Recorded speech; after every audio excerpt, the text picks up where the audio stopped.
The Wind in the Willows by Kenneth Grahame. Read by Stephen Alexander.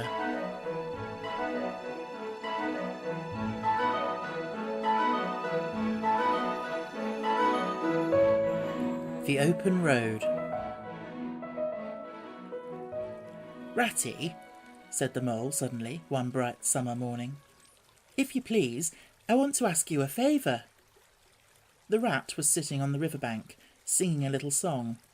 He had just composed it himself, so he was very taken up with it, and would not pay proper attention to Mole or anything else. Since early morning he had been swimming in the river in company with his friends the ducks, and when the ducks stood on their heads suddenly, as ducks will, he would dive down and tickle their necks just under where their chins would be if ducks had chins, till they were forced to come to the surface again in a hurry, spluttering and angry and shaking their feathers at him, for it is impossible to say quite all you feel when your head is under water.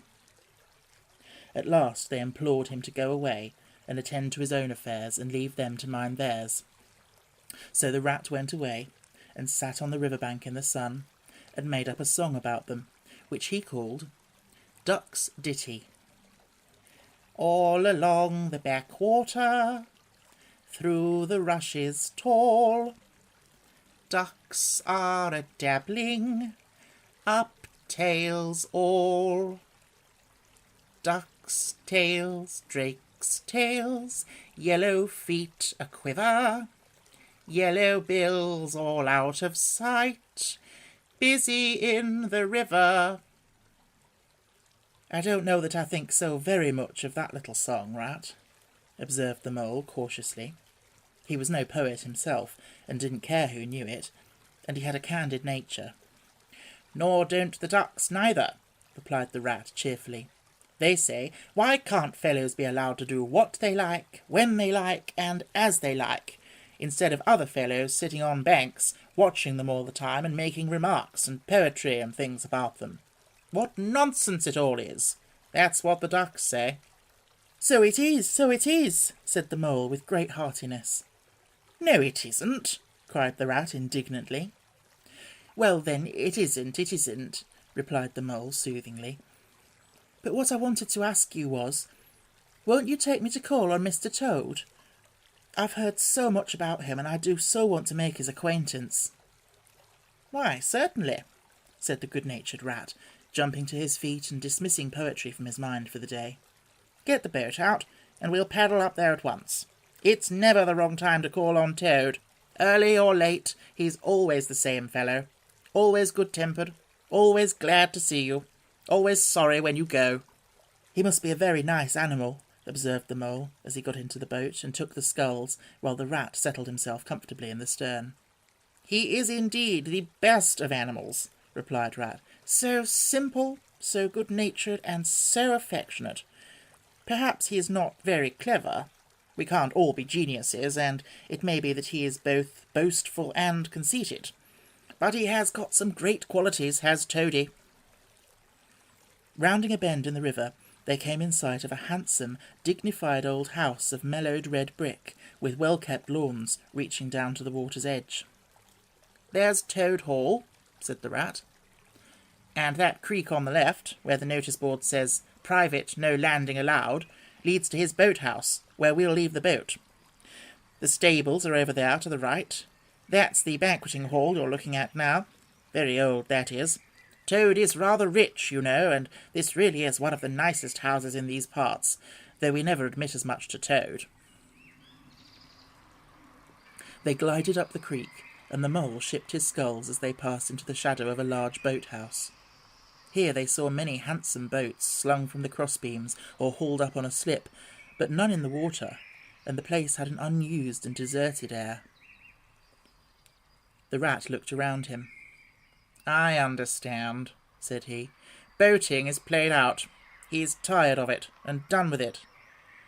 I wonder what new fad he has taken up now. Come along and let's look him up.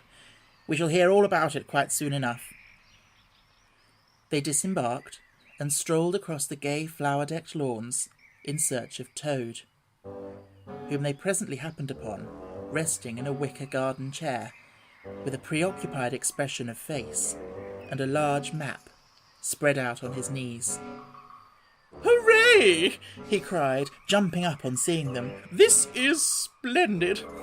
He shook the paws of both of them warmly, never waiting for an introduction to the mole. "How kind of you!" he went on, dancing round them. "I was just going to send a boat down the river for you, Ratty, with strict orders that you were to be fetched up here at once, whatever you were doing. I want you badly, both of you.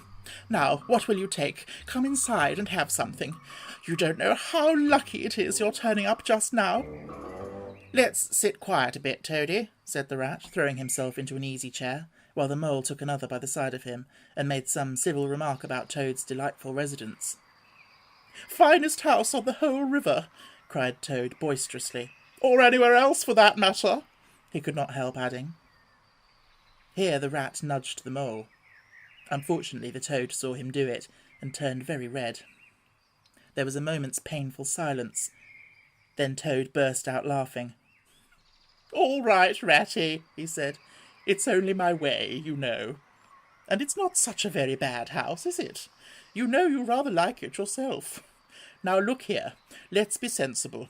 You are the very animals I wanted. You've got to help me, it's most important." "It's about your rowing, I suppose," said the rat with an innocent air. "You're getting on fairly well, though you splash a good bit still. With a great deal of patience and any quantity of coaching, you may—" "Oh, pooh, boating!" interrupted the Toad in great disgust. "Silly, boyish amusement. I've given that up long ago. Sheer waste of time, that's what it is. It makes me downright sorry to see you fellows, who ought to know better, spending all your energies in that aimless manner. No, I've discovered the real thing, the only genuine occupation for a lifetime. I propose to devote the remainder of mine to it, and can only regret the wasted years that lie behind me, squandered in trivialities. Come with me, dear Ratty, and your amiable friend also, if he will be so very good, just as far as the stable-yard, and you shall see what you shall see."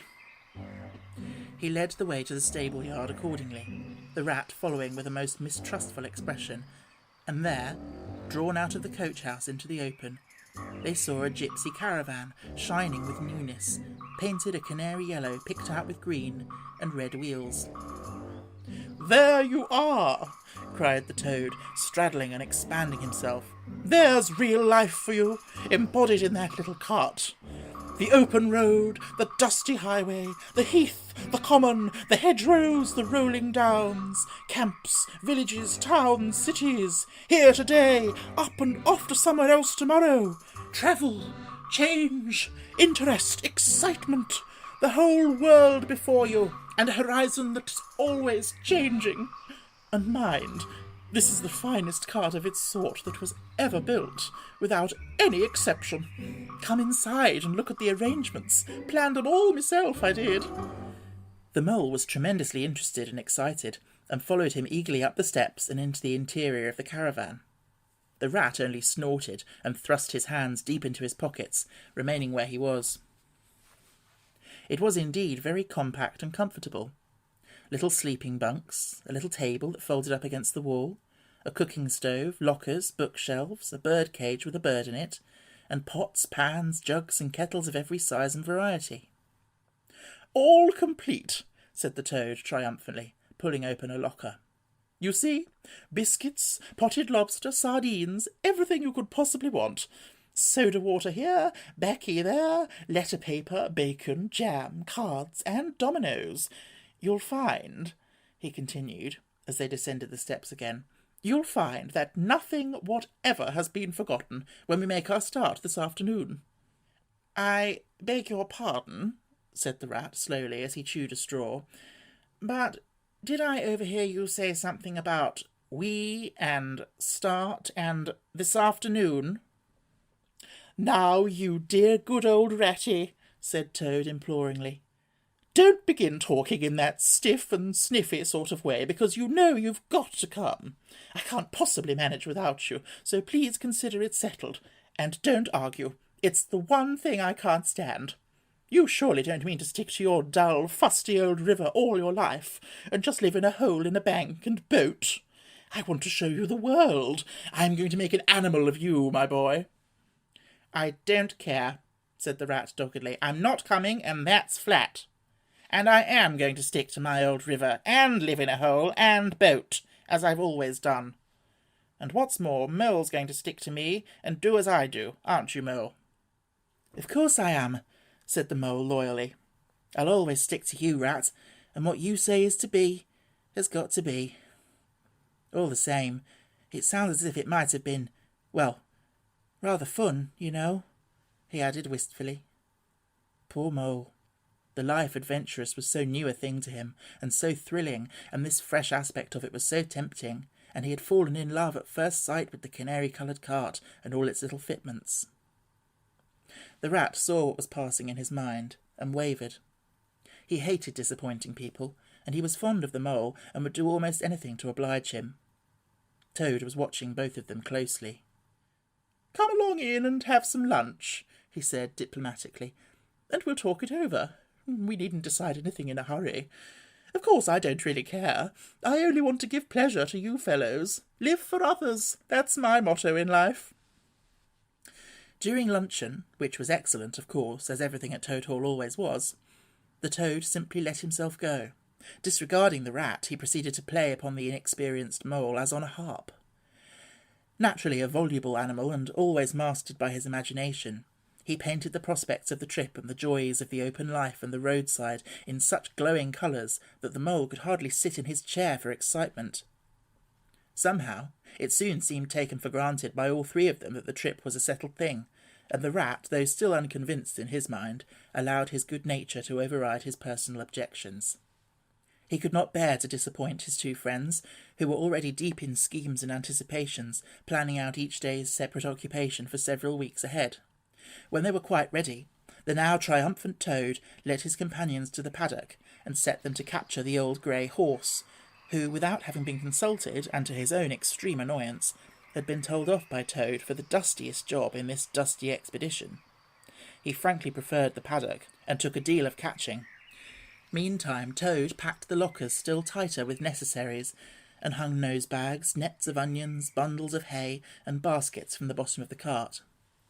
At last the horse was caught and harnessed, and they set off, all talking at once, each animal either trudging by the side of the cart or sitting on the shaft, as the humour took him. It was a golden afternoon. The smell of the dust they kicked up was rich and satisfying. Out of thick orchards on either side of the road, birds called and whistled to them cheerily. Good-natured wayfarers passing them gave them good day, or stopped to say nice things about their beautiful cart. And rabbits, sitting at their front doors in the hedgerows, held up their forepaws and said, "Oh my, oh my, oh my!" Later in the evening, tired and happy and miles from home, they drew up on a remote common, far from habitations, turned the horse loose to graze, and ate their simple supper, sitting on the grass by the side of the cart. Toad talked big about all he was going to do in the days to come, while stars grew fuller and larger all around them, and a yellow moon, appearing suddenly and silently from nowhere in particular, came to keep them company and listen to their talk. At last they turned into their little bunks in the cart, and Toad, kicking out his legs, sleepily said, "Well, good night, you fellows. This is the real life for a gentleman. Talk about your old river." "I don't talk about my river," replied the patient rat. "You know I don't, Toad." "But I think about it," he added pathetically in a lower tone. "I think about it all the time." The Mole reached out from under his blanket, felt for the rat's paw in the darkness, and gave it a squeeze. "I'll do whatever you like, Ratty," he whispered. "Shall we run away tomorrow morning, quite early, very early, and go back to our dear old hole on the river?" "No, we'll see it out," whispered back the rat. "Thanks awfully, but I ought to stick by Toad till this trip is ended. It wouldn't be safe for him to be left to himself. It won't take very long. His fads never do. Good night." The end was indeed nearer than even the rat suspected. After so much open air and excitement, the Toad slept very soundly, and no amount of shaking could rouse him out of bed next morning. So the Mole and Rat turned to, quietly and manfully, and while the rat saw to the horse and lit a fire and cleaned last night's cups and platters and got things ready for breakfast, the mole trudged off to the nearest village, a long way off, for milk and eggs and various necessaries that Toad had of course forgotten to provide. The hard work had all been done, and the two animals were resting, thoroughly exhausted by the time Toad appeared on the scene, fresh and gay, remarking what a pleasant, easy life it was that they were all leading now, after the cares and worries and fatigues of housekeeping at home. They had a pleasant ramble that day over grassy downs and along narrow by-lanes, and camped, as before, on a common, only this time the two guests took care that Toad should do his fair share of work. In consequence, when the time came for starting next morning, Toad was by no means so rapturous about the simplicity of the primitive life, and indeed attempted to resume his place in his bunk, whence he was hauled by force. Their way lay, as before, across country by narrow lanes, and it was not till the afternoon that they came out on the high road, their first high road, and there disaster, fleet and unforeseen, sprang out on them. Disaster momentous indeed to their expedition, but simply overwhelming in its effect on the after-career of Toad. They were strolling along the high road easily, the mole by the horse's head talking to him, since the horse had complained that he was being frightfully left out of it, and nobody considered him in the least. The Toad and the water rat walking behind the cart, talking together. At least, Toad was talking, and Rat was saying at intervals, "Yes, precisely, and what did you say to him?" and thinking all the time of something very different, when far behind them they heard a faint warning hum, like the drone of a distant bee. Glancing back, they saw a small cloud of dust, with a dark centre of energy, advancing on them at incredible speed, while from out of the dust a faint poop poop wailed like an uneasy animal in pain. Hardly regarding it, they turned to resume their conversation, when in an instant, as it seemed, the peaceful scene was changed, and with a blast of wind and a whirl of sound that made them jump for the nearest ditch, it was on them. The poop-poop rang with a brazen shout in their ears. They had a moment's glimpse of an interior of glittering plate glass and rich morocco, and the magnificent motor car, immense, breath-snatching, passionate, with its pilot tense and hugging his wheel, possessed all earth and air for the fraction of a second, flung an enveloping cloud of dust that blinded and enwrapped them utterly, and then dwindled to a speck in the far distance, changed back into a droning bee once more. The old grey horse, dreaming as he plodded along of his quiet paddock, in a new raw situation such as this, simply abandoned himself to his natural emotions, rearing, plunging, backing steadily, in spite of all the mole's efforts at his head, and all the mole's lively language directed at his better feelings. He drove the cart backwards towards the deep ditch at the side of the road. It wavered an instant, then there was a heart-rending crash, and the canary-coloured cart, their pride and their joy, lay on its side in the ditch, an irredeemable wreck. The rat danced up and down in the road, simply transported with passion. "You villains!" he shouted, shaking both fists. "You scoundrels! You highwaymen! You road hogs! I'll have the law on you! I'll report you! I'll take you through all the courts!" His homesickness had quite slipped away from him, and for a moment he was the skipper of the canary-coloured vessel driven on a shoal by the reckless jockeying of rival mariners, and he was trying to recollect all the fine and biting things he used to say to masters of steam launches when their wash, as they drove too near the bank, used to flood his parlour carpet at home. Toad sat straight down in the middle of the dusty road, his legs stretched out before him, and stared fixedly in the direction of the disappearing motor car. He breathed short. His face wore a placid, satisfied expression, and at intervals he faintly murmured, "Poop, poop." The mole was busy trying to quiet the horse, which he succeeded in doing after a time. Then he went to look at the cart, on its side in the ditch. It was indeed a sorry sight. Panels and windows smashed, axles hopelessly bent, one wheel off, sardine tins scattered over the wide world, and the bird in the birdcage sobbing pitifully and calling to be let out. The rat came to help him, but their united efforts were not sufficient to right the cart. "Hi, Toad!" they cried. "Come and bear a hand, can't you?" The toad never answered a word, or budged from his seat in the road, so they went to see what was the matter with him. They found him in a sort of trance, a happy smile on his face, his eyes still fixed on the dusty wake of their destroyer. At intervals he was still heard to murmur, "Poop, poop." The rat shook him by the shoulder. "Are you coming to help us, Toad?" he demanded sternly. "Glorious, stirring sight," murmured Toad, never offering to move. "The poetry of motion.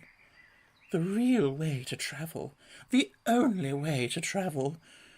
Here today, in next week tomorrow. Villages skipped, towns and cities jumped. Always somebody else's horizon.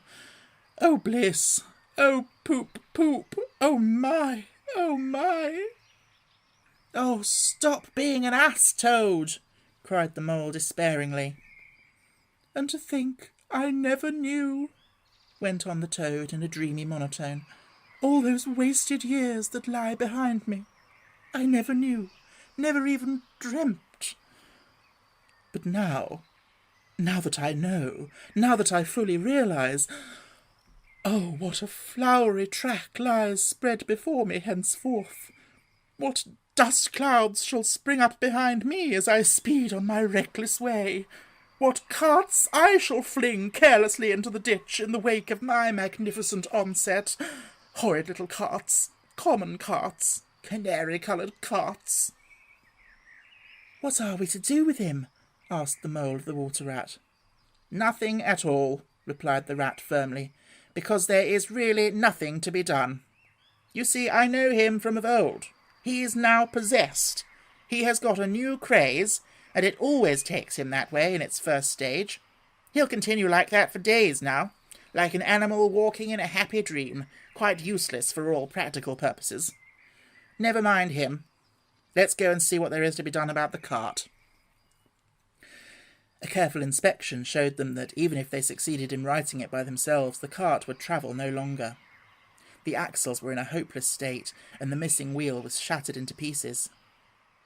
The rat knotted the horse's reins over his back and took him by the head, carrying the birdcage and its hysterical occupant in the other hand. "Come on," he said grimly to the mole. "It's 5 or 6 miles to the nearest town, and we shall just have to walk it. The sooner we make a start, the better." "But what about Toad?" asked the mole anxiously, as they set off together. "We can't leave him here, sitting in the middle of the road by himself, in the distracted state he's in. It's not safe. Supposing another thing were to come along." "Oh, bother Toad," said the rat savagely. "I've done with him." They had not proceeded very far on their way, however, when there was a pattering of feet behind them, and Toad caught them up, and thrust a paw inside the elbow of each of them, still breathing short and staring into vacancy. "Now look here, Toad," said the rat sharply. "As soon as we get to the town, you'll have to go straight to the police station and see if they know anything about that motor car and who it belongs to, and lodge a complaint against it. And then you'll have to go to a blacksmith's or a wheelwright's and arrange for the cart to be fetched and mended and put to rights. It'll take time, but it's not quite a hopeless smash. Meanwhile, the mole and I will go to an inn and find comfortable rooms where we can stay till the cart's ready, and till your nerves have recovered their shock."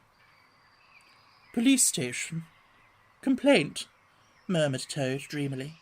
"Me complain of that beautiful, that heavenly vision that has been vouchsafed me? Mend the cart? I've done with carts forever. I never want to see the cart or to hear of it again. Oh, Ratty, you can't think how obliged I am to you for consenting to come on this trip. I wouldn't have gone without you. And then I might never have seen that swan, that sunbeam, that thunderbolt. I might never have heard that entrancing sound, or smelt that bewitching smell. I owe it all to you, my best of friends." The rat turned from him in despair. "You see what it is?" he said to the mole, addressing him across Toad's head. "He's quite hopeless. I give it up. When we get to the town, we'll go to the railway station, and with luck we may pick up a train that'll get us back to Riverbank tonight. And if ever you catch me going a-pleasuring with this provoking animal again—" He snorted, and during the rest of that weary trudge addressed his remarks exclusively to Mole. On reaching the town, they went straight to the station and deposited Toad in the second-class waiting-room, giving a porter twopence to keep a strict eye on him.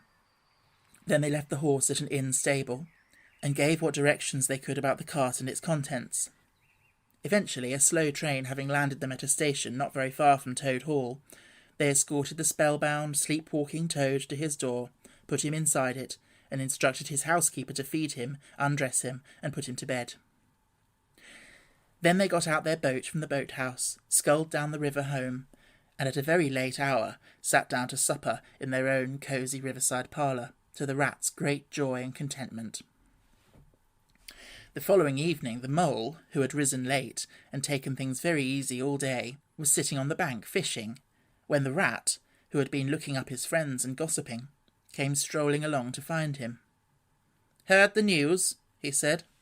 "There's nothing else being talked about all along the river bank. Toad went up to town by an early train this morning, and he has ordered a large and very expensive motor car."